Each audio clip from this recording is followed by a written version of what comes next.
What's going on, everyone? So we're gonna continue with Edna and doing some assembly. It's probably gonna kind of be like last video. Sure, I'm gonna be all over the place. Again, there's all kinds of things we can do. We just gotta figure out what we want to do. I know the primary thing I want to do and kind of figure out. So let's get started.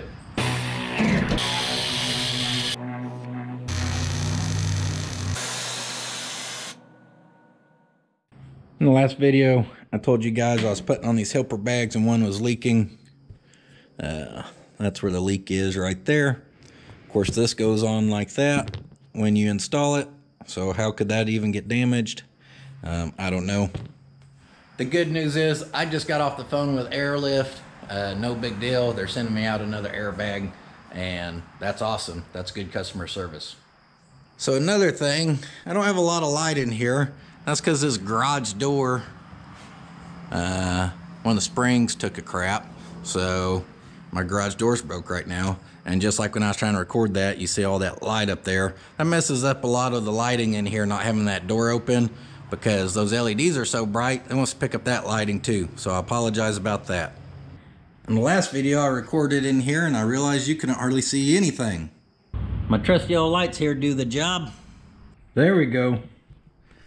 And I recommend rigging up electricity like that in a big metal structure to absolutely nobody. But you guys can see now. So now that we can see, here's the main thing I want to look at. See those tiny little slits? That's for the defrost. And I use the factory ones on my truck. Well, that's what Vintage Air sends. Well, that's got quite the large mouth on it compared to that tiny little slit. So here's what that vent looks like pulled out of there. And I know this is kind of goofy, but I just used the shop vac and blew air through there and sealed it off with that rag.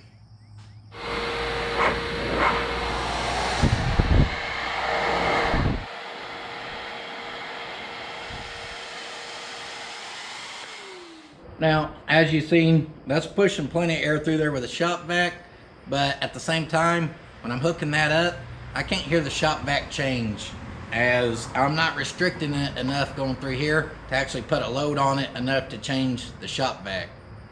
So that's good. That means that the issues I have with my truck are probably the fact I have a super cheap little knockoff heater in there that I'm trying to run to the defrost vents, and not the fact that the vents are restricting it itself. It's probably just not pushing enough air.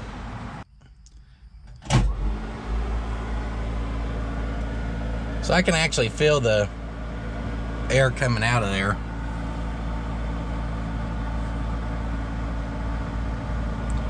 And it'll actually move the towel a little bit. Like I said, I think my little blower on this heater is just maxed out. You're still doing good, buddy. Nothing personal. Well. Got to reinstall this, and I may actually just found my issue because I was actually paying attention. This vent comes up, and it's actually aimed right at this nice thick rubber seal for our windshield that has a nice shape to deflect it all backwards instead of actually hitting the windshield. So if we could tilt this thing, and it don't need a whole lot, just about like so, then the air should miss that edge and actually hit the windshield and defrost it. I bet that'll help. So we'll address that whenever we actually go to duct this thing.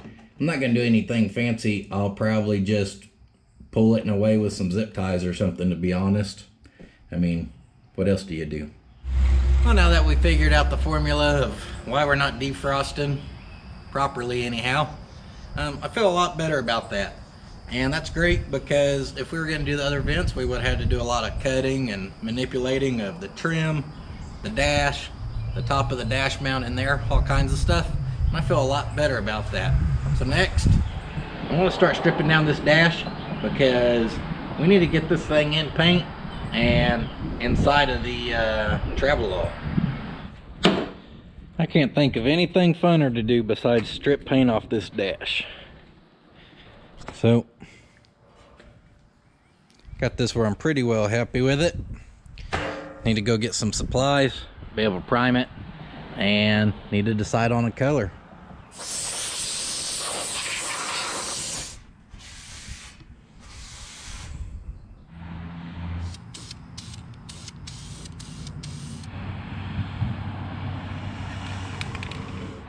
All right, using more of this 2-in-1 primer by Transtar. Real good stuff. Sprayed the dash, let it dry up, Scotch Brighted it, wiped it all back down, ready for some color on that. The pedal assembly, just did a real rough scuff with it with some Scotch Brite and just hitting it with some black. And then this is the plate that goes on the outside of the firewall that the brake booster mounts to, and we're gonna paint it, I think, just black. So I guess once I get this color on here, I'll show you all the dash and tell you what the plan is on the interior. Don't mind my mandals down there. I want to talk about a setback. What in the peanut brittle's going on here? Oh, that's terrible. Spray tan color infringement charges coming soon. I don't like it, not one bit, so we gotta come up with something better. So here's the vinyl we were planning on using for the seats, and you see in those distressed areas that lighter tan there, that's what we were trying to match at the paint shop. And when we first mixed it up and kind of swabbed it on there, it looked pretty close. But as you seen up in there, Taylor's on his way over. We're gonna come up with a new plan, or try to. In the last video, someone mentioned getting a dry erase board, which was funny because I'd actually already acquired one, and I actually just got it mounted, but I'd got one already. So maybe that'll help me get some priorities wrote down. Next day now, it's actually evening time, and we're about to try the next color on the dash. No kids today, so me and Mama went to the city, did a little bit of running around, got to have a nice little date day, which never gets to happen for us. So that was nice. And at the same time, I finally got to go get another tire for my Stillies because I had a flat on the truck, so I've been running the Kragers on it.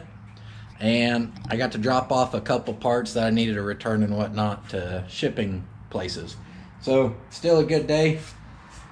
Now we're gonna see if this color can turn out better than the peanut brittle. Maybe. Oh, baby. Now that's some espresso. And I like that a lot. So basically, after Taylor came over yesterday, that color right there matched the dash pretty well perfect. So if we wanted to go with that vinyl on the interior, it would have matched the dash awesome. That looks great on vinyl. It looked terrible in paint. Now on this paint, it's actually right down there in the corner. You can see it, but it matches pretty damn close. This time I remembered to have her add flattener to it so it's not so glossy, which should also help. But basically, I was between this color and this color, and we looked through several books. But I was happy with that for the dark, and this for the lighter stuff. And he's been wanting to try this vinyl out anyways. But just sitting here looking, I can't tell on the camera if it picks it up, but that little shade of brown in there just looks really good with that. So I decided to try it, and so far I'm really happy with it.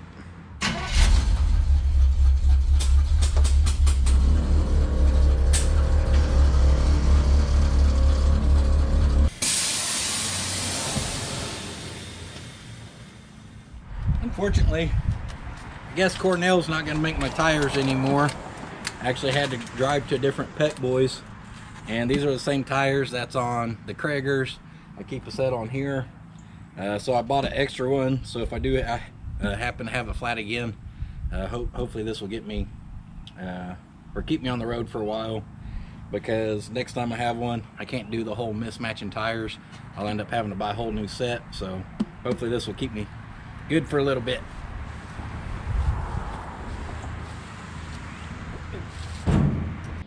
So we left off a couple days ago, and I got this dash painted, and I'm still happy with the color. Unfortunately, I think it did try to like reactivate some of the other color underneath there because it did wrinkle up in a few areas. So I already knew that, and I was planning on getting out here and scuffing that, primer and everything again this morning and going from there. But I realized something. I realized I haven't accounted for the vents yet for the dash as far as for the air conditioning. So if they're going to go in the dash, obviously the dash is going to need cut on. To have the center ones, I would have to weld up those center areas. So the dash project for now is stopped. This morning I ordered the under dash kit from Vintage Air, which comes with 2 square vents for the center and 2 round ones for the outside. But it comes with everything to put on the bottom side. Now I'm not dead set I'm going to use this on the bottom side, but in the end, if I don't like it, I can still remove all 4 vents and start to make them fit in the dash. So we'll just see how that ends up. That being said, the other day I took one of the pictures of my TRAVELALL and I turned it into a little coloring book drawing here so I can start working on different colors to see how I'd like the interior. We're not going to get too much into that, but I did take a blank one this morning and just kind of rough drew that under dash unit, how it looks there. And I don't think it looks terrible in this drawing.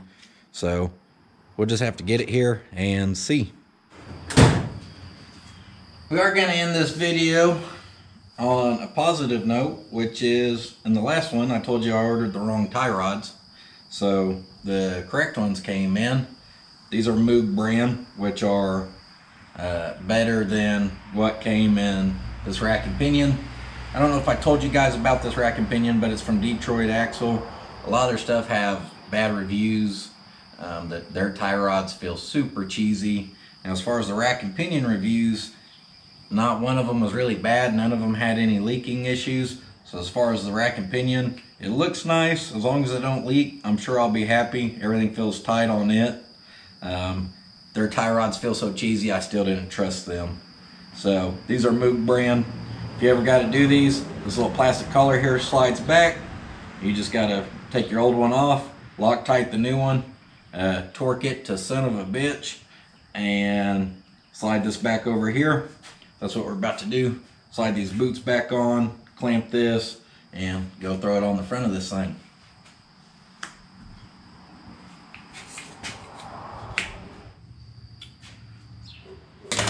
Don't void my warranty. I half-ass know what I'm doing. Bash their tie rods, then ask for a warranty.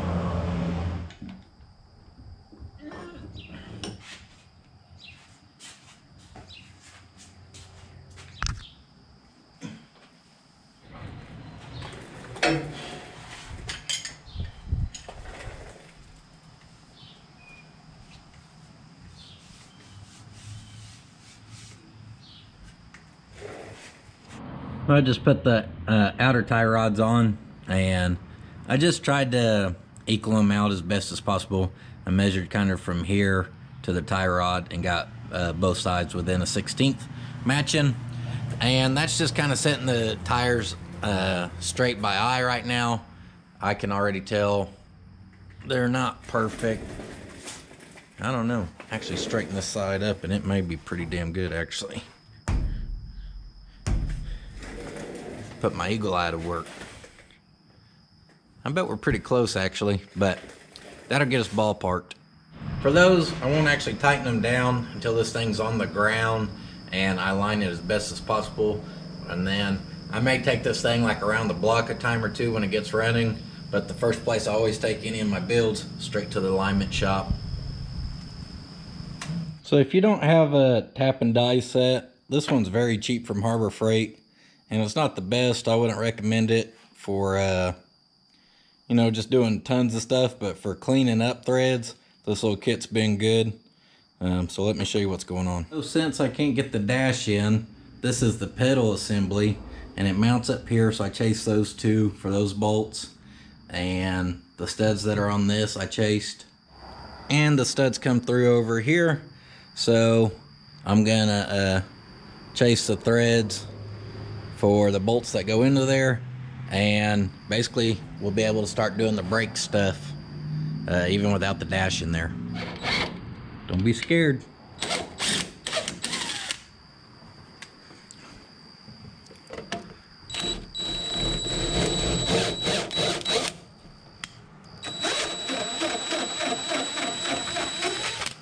And one last thing. So I've had a lot of people ask me if I'm going to clear coat this thing, and the answer is no. I do not like the idea of clear coat. I don't know if you can really pick it up or not, but this door is buffed. You can see how much shinier it is, and just below here compared to the other door. We're just going to buff and bring this paint back to life. I've been trying to figure out what I'm going to do on the rust part of it, and check this out. Yep, I like how that looks a lot. So my buddies over at Sweet Patina were nice enough to send over a bottle of this for me to try, and just from there, I can tell you guys I like that. This is their Sweet Patina patina sauce, and we'll dig into that in another video. I was wearing the Sweet Patina shirt and didn't even realize it. Good marketing. Well, since I've recorded this over a few days, I don't know how long this video is going to be, and the TRAVELALL pretty well looks the same as to when the video started. But nonetheless, good progress has been made, because for me, the hardest decision of this build yet has been deciding what I'm going to do on the interior. Everything I've ever built has never had really a finished interior. I've always just done fun stuff, dimple dye it, build the tall shifters, pinstripe it, Mexican blankets. So actually trying to have to put my brain to work to figure out what I think would look good as a nice finished interior was a new challenge for me that I've never faced. I'm still not 100% on it, but I'd say I'm probably 95%, which is good. Getting the vents coming, another hurdle. Like I said, the last major decisions are all the aesthetics of the inside. So having that stuff coming is progress nonetheless. The rack and pinion, our steering's done now other than aligning and throwing our column in. Of course, we'll be waiting on the column for the dash. Getting to try that patina sauce. I like the way that stuff looks, so I'm excited about it. And being able to just put the pedal assembly in there sets it up for what we're going to do next, which is going to be mount everything on the firewall as far as the booster and proportioning valve, and then I'm going to start building brake lines. So that's what will be in the next video. Hope you guys still enjoyed the video. If you're new to the channel, please check out some of the videos where we do some of the fab work on this thing. If you always come back, thank you guys for coming and watching. If you're on Instagram, I'm on there at Puddin's Fab Shop, and I'll see you guys next time. But don't forget, sitting on your ass, don't finish your project. I'll see you guys in the next video.